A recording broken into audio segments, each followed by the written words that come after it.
Hi, I'm Adelaide Kane, obviously. This is my first video blog since I've moved to America. As of the 1st of September, I will have been in Los Angeles for a year, which is kind of crazy.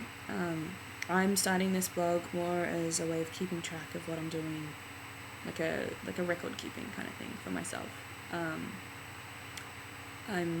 also going to release some of these to Jed to post on the fan forum thing you do, what's it's, because I'm terrible with all that kind of stuff. But yeah, so it's been almost a year. I moved out here on the 1st of September last year, and I actually came to stay in this very granny flat that I'm house sitting at now. When I first came out here, I was very homesick and lonely, and I didn't have any friends, I didn't have a car, and it sucked, pretty much. I'd like to think I've come a long way in a year. Within the first 6 weeks of being out here, I did a TV movie for NBC called Secrets of the Mountain, which filmed in Montreal. And it was an amazing experience. It was really great. I mean, Montreal is an amazing city, and the whole cast and crew were really incredible, sweet, lovely people, who I still hang out with. I have sleepovers with Kayla Carlson every other month or so. I go down to Orange County to see her, and Paige, my mum, calls me on a regular basis. You need to come visit me in New York. I need to go and visit her, really. I hang out with Crawford occasionally when he answers his phone. He's very bad about that kind of stuff. But yeah, it was really great, and I also did a low-budget horror movie, Donna Pass, which was interesting. Certainly a lesson in how to handle fake blood made of maple syrup. Obviously, such a sugar rush. I got like the shakes. There's so much sugar going on in that syrup. But yeah, and here's some news. I just wrapped on a web series that I was filming called Pretty Tough. It's about two sisters, Charlie Brown, which is me, and Krista Brown, and their journey as a part of an all-girls soccer team at their high school, and their journey together as sisters, and conflicts that family go through and all that kind of stuff. It was a lot of fun. I had like a really impressive tan line though. We were running on the beach doing soccer training, and I just burned so badly, and I'm like starting to peel, and it's disgusting.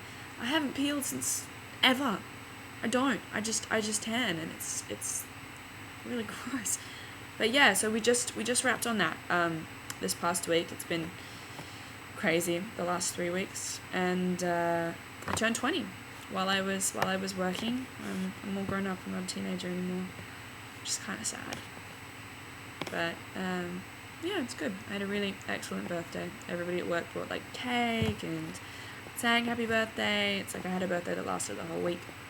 My birthday party that I threw at my house was a success, which is great. Tops last year, definitely by a long shot. So yeah, we had our wrap party for Pretty Tough last night at the director Stuart Handler's house, which was really cool. It's good to see everybody in like normal gear as opposed to like work gear. Yeah, it was a really fun night. But hoping I can keep in touch with all the girls. They're really cool. Anyway, there's a website that you can go to for it. I believe it's www.prettytough.com. Could be wrong. Don't quote me on that. But yeah, my car broke down. Oh, story. Oh my goodness. So me and some of the other girls like Alvina and Janelle and Ali and Casey, who all play characters on the soccer team. I forget everybody's last name. I mean, you can go and look up the cast, and my hair is doing crazy things, but besides the point. We all went to stay in this house in Malibu where we were filming one of the party scenes, like on Friday. I wasn't in on Friday. I wrapped on Thursday, so I didn't get to be there on the last day of shooting, which sucked. I meant to go, but I couldn't find a car.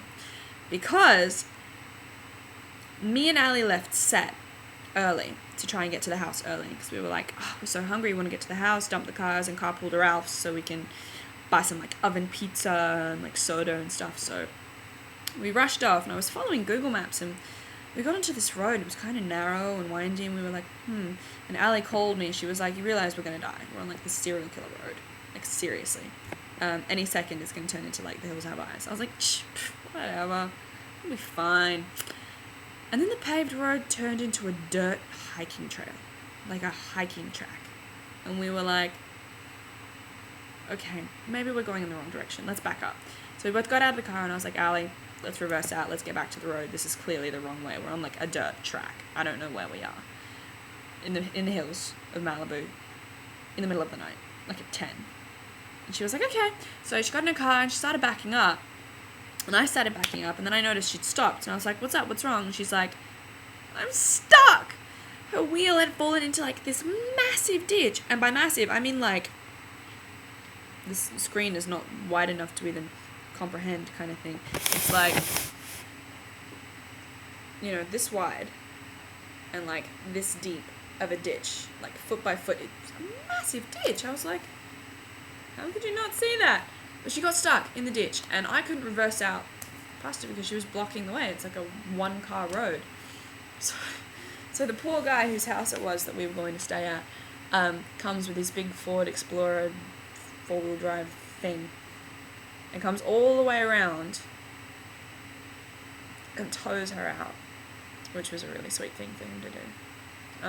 He tows her out, and, you know, I get my car out, and we're on the road again, and both of us are, like, out of gas, and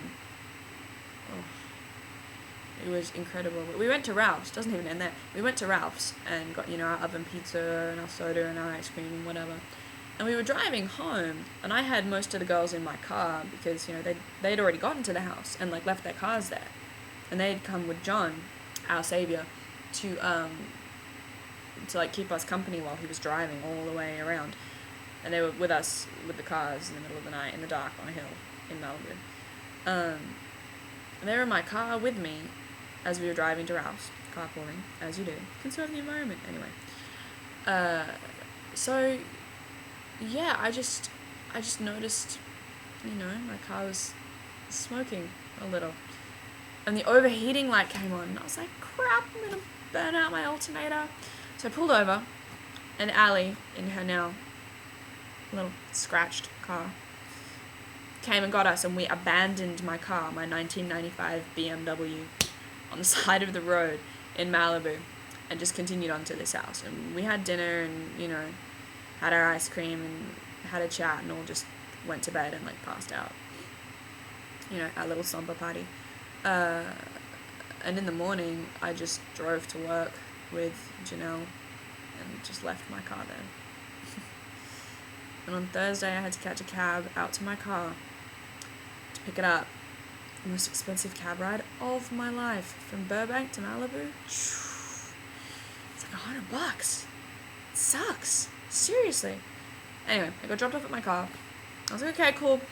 Drive to the location in Malibu, which was only like 10 miles away. It's not too far, like 15 k's maybe.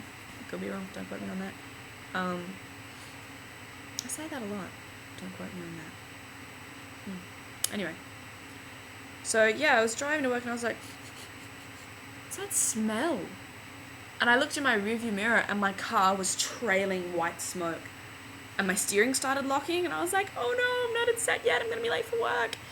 So I pulled over, and yet again abandoned my car on the side of the road, and walked the rest of the way to set. I was asking surfers for directions. I was like, hi, have you guys seen a film crew, film trucks? Yep, okay, thanks. And I went to set, and I did the whole day of work, and our producer, Tim, bless him and his AAA, he had my car towed to my mechanic. So I haven't had a car for the last 2 days. I've been, like, stuck house sitting in Burbank, and it's been driving me crazy. It's like, I have things I need to do. I need to go to the post office so I can post some, like, checks and presents for my family, and I've been knitting, taking up knitting. It's really dorky. I feel like an Anna. It's fun, though. I'm going to knit myself a Space Invader sweater for winter. It's like my project. I think this movie is now too, like, dorky for me to, this video, it's too dorky for me to put up. I'm going to do it anyway. So, yeah, I haven't had a car, like, all weekend. So my friend Alex Chip She has videos on YouTube also, which is where I'll probably be posting this maybe. She's an amazing singer. You need to check out her videos. She writes her own music and like plays guitar and everything. So talented. I'm jealous really. But yeah, she's been like hanging out with me here in like Burbank in my old house, and she's been helping me take care of the dog, Nikki, which is why I'm house sitting, taking care of the puppy. She's not really a puppy. She acts like it though. And she's just been driving me around, bless her, in her nice big working functional car. So yeah, I got the text yesterday that my car is fully operational now, which is good because I need a car. Now my only issue is, how am I gonna get to the garage? Might have to brave public transport. Should be interesting. There are crazy people on the buses here in LA, like crazy people, like insane, really entertaining, but nuts, absolutely nuts. Anyway, so that's all I got. That's my update on life. First video, and it's 11 minutes long. Wow. Anyway, yeah. What should I do? I'll pose a question to you, or if anybody even bothers watching. Should I, A, sell my car and buy another car, which I can't really afford, but hey, or B, sell my car and lease a car, like a safe one, with good insurance. I mean, I kind of love my car. It's built like a brick. Most solid car ever. Anyway. Yeah. Comment. Rate. That's it. Alright. Bye.